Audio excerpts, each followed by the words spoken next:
TV చూసే తప్పు, phone చూసే తప్పు, పడుకుంటే తప్పు, తింటే తప్పు, అన్ని తప్పు తప్పు అంటుంది. ఏదో వస్తేనే కంప్లైంట్ చేయడం అవసరం అత్తకు. నేనైతే నాతో మాట్లాడట్లేదు.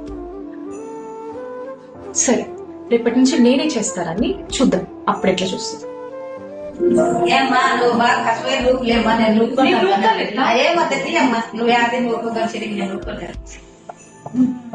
ఏమ్మా నాగా నేను సరిగ్గా వంటే చేయలేమ్మా, నువ్వు నేను చేస్తాను కానీ యాడవుతులేమ్మా, నువ్వు బాగా చేయవు కానీ నాగా చేయలేదు. ఏమొద్దమ్మా, ఈడే పెట్టమ్మా, బాగుంటుంది, నీకు తెలియదులే. ఇక్కడ పెడితే బాగా కనిపిస్తుంది. తెలియదు, ఈడ పెట్టు. బాగుంటలేదమ్మా, నేను పెట్టాను లేమ్మా, తీయమ్మా బాగా. ఇక్కడ పెడితే బాగా కనిపిస్తుంది. ఇక్కడే బాగుంటాయి.